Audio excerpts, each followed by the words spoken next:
안녕하세요. 저는 서울에서 거주 중인 30대 초반의 여자입니다. 그동안 있었던 파란만장한 제 인생사를 들려드리고 싶어서 이렇게 조심스레 사연을 보내게 되었습니다. 저는 지금 형부와 같이 살고 있는데 긴 글이 될 수도 있겠지만 그저 한 여자의 속풀이라고 생각하고 가볍게 들어주셨으면 좋겠습니다. 저에게는 2살 차이가 나는 친언니가 한 명 있습니다. 언니는 매사 차분하고 현명했으며 성격도 참 시원시원했었죠. 똑 부러지는 성격에 공부도 상당히 잘했고 얼굴도 예쁜 외모라 남자들 사이에서도 인기가 상당히 많았습니다. 더군다나 성격도 착해서 어릴 적부터 저를 살뜰히 챙겨준 언니가 제 우상이자 꿈이었던 것 같아요. 나이는 겨우 2살 차이밖에 안 되지만 어릴 적부터 언니는 제게 상당히 커다란 존재였던 것 같아 말을 잘 따르곤 했습니다. 공부를 상당히 잘하던 언니는 서울의 좋은 대학에 입학하게 되었고 그로 인해 서울에서 혼자서 자취를 시작하게 되었습니다. 그때 당시 저는 혼자 나가서 자취하며 사는 언니가 그렇게 부러울 수가 없었죠. 공부도 잘하고 대학도 좋은 곳에 가는 언니를 존경하며 저도 언니를 따라가기 위해서 이를 악물고 정말 공부를 열심히 했었습니다. 그러다 보니 저도 곧잘 성적이 잘 나왔고 그 덕분에 언니와는 다른 학교지만 나름 서울에 있는 괜찮은 4년제 대학교에 입학을 하게 됐습니다. 저는 너무 행복하고 신났었죠. 그렇게 꿈에 그리던 언니와의 자취 생활과 대학 생활이 너무 기대가 되었습니다. 부모님은 철없는 딸년이라고 핀잔을 주셨지만 내심 서울 4년제 대학에 입학한 딸들을 보며 흐뭇해하셨던 것 같습니다. 그렇게 학기가 시작되었고 저는 언니와 같이 살게 되었습니다. 대학 생활을 시작하니 이래저래 시간이 금방 지나가더라고요. 친구들도 여러 명 사귀게 되었고 술집도 처음 가보고 미팅도 하면서 너무 즐겁게 지낸 것 같아요. 그러다 언니는 졸업을 하고 대기업은 아니지만 업계에서 알아준다는 좋은 곳에 취직을 하게 되었습니다. 그리고 얼마 뒤 지금의 형부를 만나게 되었네요. 언니보다는 2살 위였으니 저하고는 4살 차이가 나는 남자였고 언니와 소개팅으로 만났다고 들었습니다. 처음 만났을 때 환하게 웃으며 내가 연희의 동생이야? 라고 말하던 게 정말 엊그제 있었던 일처럼 생생합니다. 저는 언니와 같이 살고 있었기 때문에 형부와는 자주 만났어요. 처음에는 여자 둘이 사는 집에 자꾸 찾아오는 게 불편했지만 너무나 좋은 성격에 항상 밝은 미소를 보여주던 형부였죠. 그리고 언니와 같이 어울리며 놀다 보니 언젠가부터 저도 서서히 편해지더라고요. 2사람은 항상 저를 같이 챙겨주었고 식사나 영화 그리고 술을 마실 때도 함께 했어요. 언젠가부터 그게 너무 좋았고 일상이 된 듯이 같이 노는 게 편해졌습니다. 저 형부는 아는 오빠 동생 같이 아주 편한 사이가 되었던 거죠. 그렇게 처음 겪어보는 재밌는 일상들을 만끽하였고 평범한 대학 생활을 즐기면서 별탈 없이 잘 지내고 있었습니다. 그런데 하늘이 무너질 만큼 충격적인 일이 생겨버렸죠. 어느 날 갑자기 부모님의 충격적인 사고 소식을 접해야 했습니다. 언니와 제가 사는 자취방에 오셔서 반찬이며 이것저것 가져다 주시고 시골집으로 내려가시다 차가 반파되는 큰 사고가 났습니다. 여자들끼리 사는 집이 이게 뭐냐며 투덜거리셨던 엄마 애들한테 잔소리 그만하라는 아빠 그 모습이 마지막 모습이셨어요.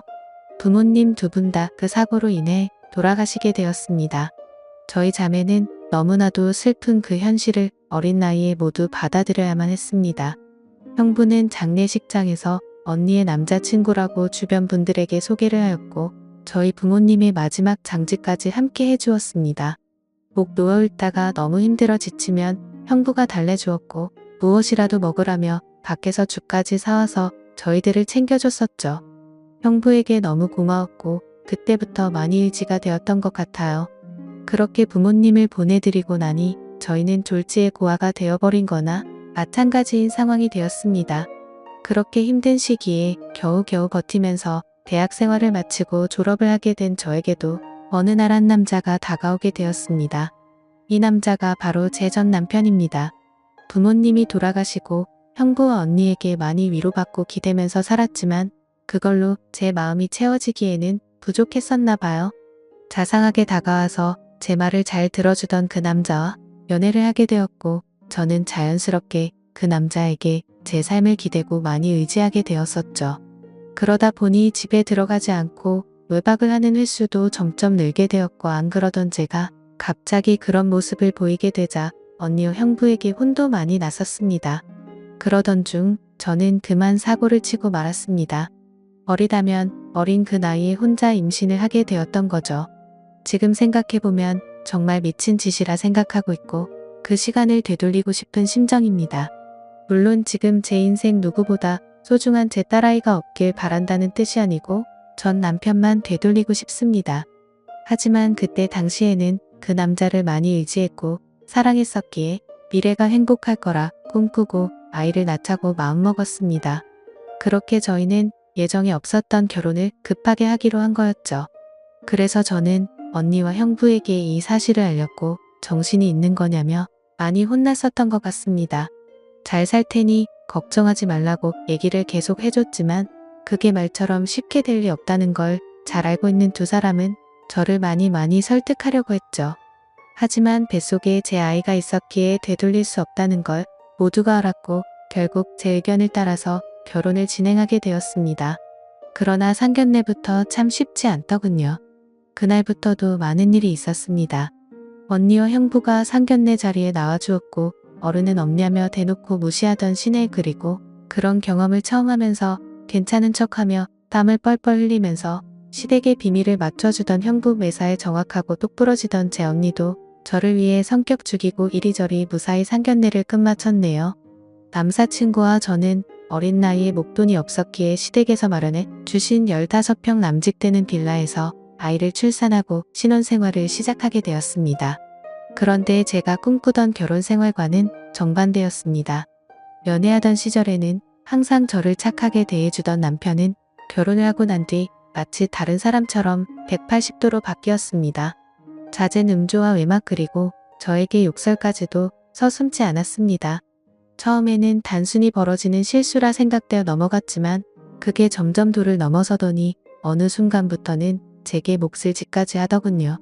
부모가 없어 내가 개념이 없다며 욕을 하고 언니와 형부까지 싸잡아서 욕을 했습니다. 어리다면 어린 나이에 그 얘기를 듣고 있자니 서름에 복박쳐서 아이를 안고 많이 울었던 것 같아요. 하지만 저는 언니와 형부에게 제 상황을 이야기하지 못했습니다. 잘 살겠다고 큰 소리 뻥뻥 치고 강행했던 이 결혼 지금 제가 이런 대접을 받고 힘들게 산다는 사실을 안다며 언니와 형부가 너무 슬퍼할 걸 잘 알았거든요. 그렇게 저는 힘든 하루하루를 살아가던 중 언니와 형부는 결혼을 하게 됐습니다. 저는 그 당시에 많이 힘들고 지친 마음이었지만 누구보다 그 둘의 결혼을 축복했기에 밝게 웃으며 축하해 주었습니다. 그리고 저의 불행한 일상이 2년쯤 지났을 때였습니다. 남편의 폭언과 만행은 점점 더 심해졌고 어느 날부터는 술집 다니는 여자와 외도를 하는 사실까지 알게 되었습니다. 많이 믿고 결혼한 사람이었기에 그런 현실들이 너무 많이 힘들었어요. 그래서 저는 이제는 이 사람과 어떻게든 정리를 해야겠다고 생각하고 있었을 때였습니다. 하지만 현실적으로 이혼하고 나가면 어떻게 살까라는 생각이 들었고 아직 이렇게 조그마한 딸아이와 내가 잘 살 수 있을까 걱정이 들었습니다. 동원님께서 살아계셨으면 내가 돌아갈 곳이 있을 텐데 하는 슬픔에 잠겼죠. 그러다 힘들어 지쳐 딸아이를 데리고 언니를 보러 집으로 찾아갔습니다. 저는 아무런 일 없다는 듯 언니와 식사를 했고 평소대로 일상적인 대화를 나누었습니다. 언니와 식사를 하고 있는 중에 형부가 퇴근하여 집으로 들어왔고 저를 보며 반갑게 맞아줬습니다. 언니네 오게 되면 딸아이 선물도 챙겨서 들어오게 미리 얘기 좀 하라고 하는 형부 이렇게 정감 있는 인사를 해주며 제 머리를 쓰다듬어 주더라고요. 그런데 얼마 전 남편에게 밀쳐져서 넘어지다 찢어졌던 부분을 건드렸고 저도 모르게 비명소리를 내게 되었습니다. 형부는 깜짝 놀라서 뭐냐고 왜 그러냐고 계속 물어봤죠. 저는 사실대로 말할 수 없어 눈을 못 마주치고 있는데 걱정을 해주는 모습을 보고 있으니 저도 모르게 서름에 북받쳐 갑자기 눈물이 흘렀습니다. 뭔가 이상하다는 느낌을 감지한 건지 형부는 제 몸을 계속 살폈고 눈에 띌 만큼 표정이 급격히 경직되면서 변해갔습니다. 형부는 남편 놈이 이런 거냐고 솔직히 말해보라며 저를 가부쳤고 저는 아니라고 계속 부인했지만 하염없이 나오는 눈물이 제 말이 거짓이라고 저를 대신해서 대답해 주었죠. 결국 그날 그동안 있었던 모든 일에 대해서 솔직하게 말을 했고 형부는 화를 내면서 그 늦은 시간에 저를 이끌고 우리 집을 찾아갔습니다. 술을 좀 했는지 소파에 누워서 뒹굴고 있는 남편을 사정없이 멱살을 잡고 흔들기 시작했습니다. 네가 사람 색이냐고 어떻게 여자한테 그럴 수 있냐며 계속 욕을 했죠. 남편은 그러다 넘어지면서 바닥에 부딪혔고 악을 쓰며 소리를 질렀습니다. 형부는 그때부터 정신이 조금 들었는지 잠시 숨을 고르더라고요. 일단 이 상황이 정리가 되어야 할 것 같아 형부를 밖으로 데리고 나가려는데 갑자기 남편에게 무릎길을 꿇으면서 이야기를 했습니다. 우리 처자 어디 가서 이런 대접 받을 나이 아니라고 제발 잘 존대해주면 안 되겠냐고 내가 실수해서 다쳤으니 속 풀릴 때까지 자신을 때리라고 하더군요. 제발 부탁을 한다면서 말이죠. 남편은 그런 형부와 울고 있는 나에게 지금까지 해왔던 것 그 이상의 온갖 욕설을 뱉으며 경찰에 신고를 했습니다. 경찰이 와서 일단 상황은 종료되었지만 절대 합의는 하지 않겠다는 남편 때문에 형부는 결국 재판까지 받게 되었습니다. 자세한 내용은 형부가 절대 말해주지 않아 그 후 어떤 처벌이 이뤄졌는지는 지금도 잘 모르겠습니다. 그런 상황을 겪은 뒤도 저는 확실히 남편과 정리를 할 수 있었고 이도 저도 갈 곳이 없던 저와 딸아이에게 언니와 형부는 손을 내밀어 주었습니다. 그렇게 염치는 없었지만 어쩔 수 없는 상황이었던 저는 결국 언니와 형부와 같이 살게 되었고 차근차근 그동안의 일들을 정리하고 이혼 준비를 하게 됐습니다.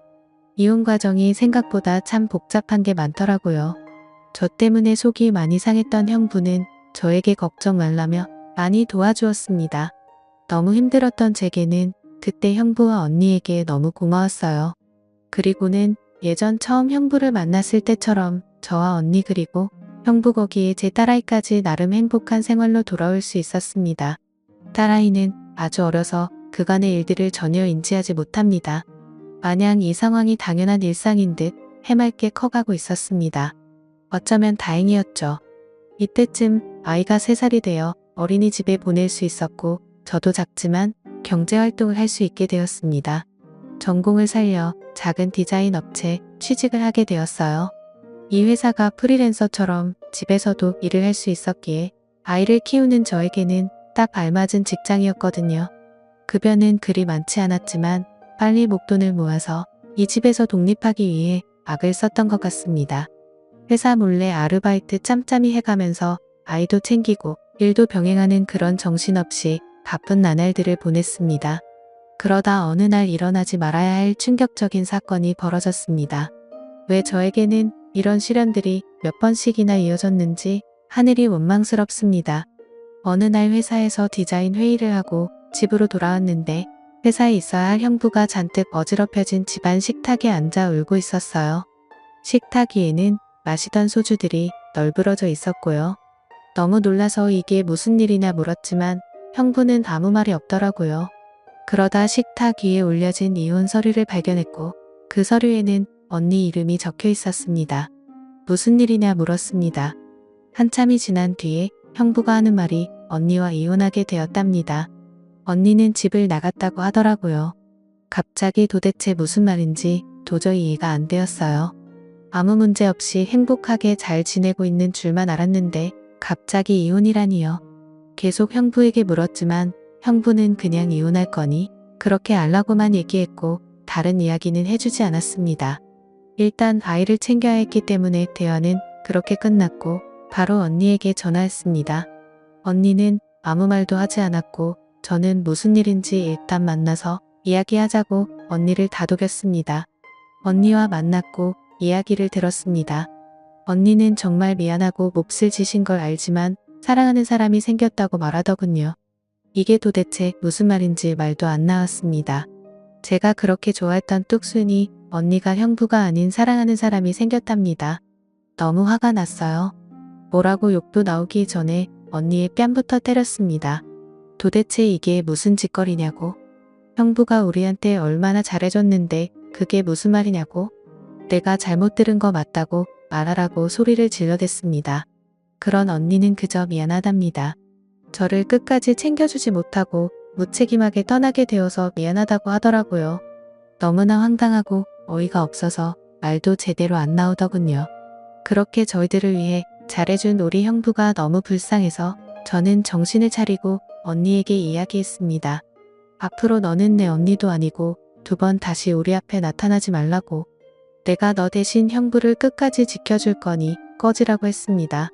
그리고 울면서 자리를 나왔습니다. 저도 그렇게 아프게 이혼했는데 그렇게 믿었던 언니가 제 전남편처럼 인간 같지도 않는 짓을 저지르다니 믿어지지가 않았습니다.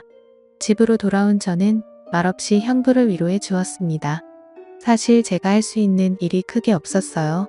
저도 딸아이와 함께 얹혀 살고 있는 입장이었기 때문에 그저 위로를 해줄 다른 방법이 없었거든요. 형부는 며칠 동안 출근도 하지 않고 술만 마시며 지냈습니다. 그걸 보다 보니 저는 너무 안쓰러웠습니다. 그래서 그때부터 언니 대신 집안일을 더욱 더 살뜰히 챙겼고 가상 육아일을 병행하게 되었습니다. 너무 바쁘게 움직였지만 그것보다 형부의 충격이 더 걱정되어 힘들다는 생각도 못했었죠. 그러던 어느 날 형부가 저를 불렀습니다. 그리고 봉투 하나를 건네주었는데 1억 원이 수표로 들어있었어요. 그러며 하는 말이 같이 아파트 들어가려고 모아주었던 돈인데 이제 아무것도 필요 없으니 이 돈 가지고 나가서 자기 걱정 말고 행복하게 살라고 합니다. 여기에 계속 있기 불편하지 않겠냐고. 어차피 끝까지 저랑 제 아이 데리고 가려고 했었기에 그 몫을 나누어 주는 거라고 하더군요. 힘든 그 와중에도 제 걱정을 하고 있었다니 눈물이 나서 펑펑 울어버렸어요. 그리고 형부를 꼭 안아주며 내가 같이 지켜줄 거니까 너무 슬퍼하지 말라고, 당분간 곁에 있게 해달라고, 형부가 정신 차리면 내가 안아서 나갈 테니 이 돈은 필요 없다고 말했습니다. 형부도 감정이 복받쳤는지 목 놓아 울었고 알겠다면서 고맙다고 말하더라고요. 그렇게 저와 저의 딸 아이 형부까지 새로운 가족이 되었습니다. 형부는 바라게 뭐 있냐고 아무것도 필요 없다며 언니와 조용히 합의 이혼을 했습니다. 왜 이렇게 착한 사람을 상처받게 만드는지 언니가 너무 미웠고 형부에게 미안했습니다. 이렇게 짧은 시간 동안 부모님의 사고 그리고 혼전 임신과 이혼 또 믿었던 언니의 충격적인 배신까지 무려 3가지나 되는 큰일을 연달아 겪었습니다. 형부는 이혼을 한 뒤로 정신을 차리고 일상으로 돌아왔습니다. 저도 마찬가지고요. 서로 많이 의지를 해가며 바쁜 나날들을 보내고 있습니다. 언니가 떠난 충격을 온전히 떨칠 수는 없었지만 그래도 그 슬픔이 어느 정도 가셨을 무렵 작은 월세방을 얻어서 나간다고 형부에게 말했죠. 어느 정도 일상이 제자리를 찾은 것 같아서 제가 살 길을 찾아가겠다고 말했더니 여기가 너희 집인데 어딜 가냐고 화를 내더라고요. 이제 우리 가족인데 어딜 나가냐고요. 끝까지 서로 의지하자며 저를 붙잡더라고요. 형부를 위해서도 이건 아니다 싶어 완강히 거절했지만 이런저런 실랑이 끝에 형부에게 너무 고마운 마음이 들었습니다. 결국 저는 형부의 손을 놓을 수 없었습니다. 저희는 서로 상처받은 사람들이 만든 이상한 가족 구성원이 되었지만 나름 행복하게 잘 살고 있습니다. 지금은 전에 살고 있는 곳보다 조금 더 좋은 아파트로 이사도 했고요. 남들이 이상하게 볼 수도 있겠지만 신경 쓰지 말라고 늘 본인보다 저를 신경 썼어요. 아이 유치원 행사에도 애비 없는 자식 소리 듣지 않게 하려고 아빠처럼 참여해줬고요. 남들이 흔히 생각할 수 있는 이상한 관계는 절대 아닙니다. 사실 저조차도 나름 소소한 행복을 느끼며 사는 이 순간이 영원할 것 같진 않습니다. 언젠가는 저도 형부와 떨어져 이곳에서 떠나야 할 거라 생각하고 있고요. 그래도 지금 당장은 현재에 충실해서 행복하게 지내보려고 합니다. 길다면 긴 시간에 많은 일들을 모두 담아보려다 보니 많이 횡설수설한 것 같네요. 제 이야기 들어주셔서 감사합니다.